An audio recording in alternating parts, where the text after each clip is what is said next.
اللہ تعالیٰ فرماتے ہیں قیامت کا دن ہوگا. سورۃ بقرہ کی ورس نمبر 165 سے سو آن آپ پڑھے نا, تو اللہ تعالیٰ فرماتے ہیں وَمِنَ النَّاسِ مَن يَتَّخِذُ مِن دُونِ اللَّهِ أَندَادًا.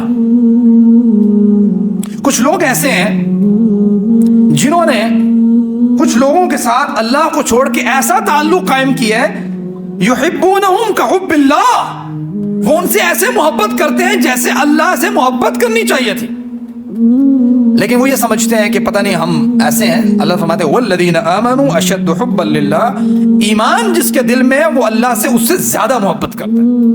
اور ان کا جو پورا تذکرہ کیا نا قرآن کریم نے, وہ یہ کیا ہے کہ قیامت کے دن میں, اگر اس کو شارٹ آپ کے سامنے رکھ دوں کہ قیامت کے دن جب جن لوگوں کے ساتھ تعلق اس طرح کا قائم تھا نا کہ جو کہتے تھے پاجی ٹینشن لین دی لوڑ ہی نہیں ہے, چار بوریاں ساڑھے آستانے دے سٹو تو انہوں اسی جنت ٹینشن کا دی. قیامت کے دن جب پکڑے جائیں گے نا جنہوں نے اپنے در پہ لگایا تھا لوگوں کو, تو قرآن کریم ان کا سکیچ ایسے کھینچتا ہے, لا الہ کے منافی ہے نا, قرآن سکیچ ان کا پورا کھینچتا ہے اور کہتا ہے کہ قیامت کے دن جو ان کے مرید ہیں, جو ان کے فالوورز ہیں, وہ دیکھیں گے کہ ہمارا جو سربراہ ہے, ہمارا بڑا ہے, اس کو جو مرضی نام دیں آپ, پیر نام دیں, فقیر نام دیں, بڑا نام دیں, کسی اور زبان میں دیں, نام جو مرضی رکھ لیں, جس کے وہ فالوور ہوں گے. وہ جب ان سے چھپ رہا ہوگا نا, جس نے کہانی کروائی ہوگی پوری کی پوری کہ بھئی آپ کو ٹینشن لینے کی ضرورت نہیں ہے, تو وہ خواہش کریں گے کہ کاش ہمیں دنیا میں دوبارہ بھیجا جائے, ہم ان سے ایسے چھپیں جس طریقے سے یہ آج ہم سے چھپ رہے ہیں. تو قرآن کریم میں آتا ہے, اللہ تعالیٰ کی طرف سے یہ جواب آئے گا کہ اب دنیا میں واپس لوٹنے کا موقع نہیں ہے, رول نہیں ہے اللہ تعالیٰ کا, ضابطہ نہیں, جا نہیں سکتے آپ, خواہش ہی رہ جائے گی باقی. تو گویا لا الہ کے اندر اندادہ جتنے لوگوں نے اپنے اس طرح کے بت کریٹ کیے ہوئے ہیں کہ جو لوگوں کو اپنی ذات کی طرف لگائے اور اپنے آستانے کی طرف لگائے, اس کا انکار کر. آگے بڑھیے, قرآن کریم نے ایک اور لفظ لا الہ کے مفہوم کے اندر ذکر کیا ہے, اور وہ لفظ ہے ارباب, رب کی جمع ارباب.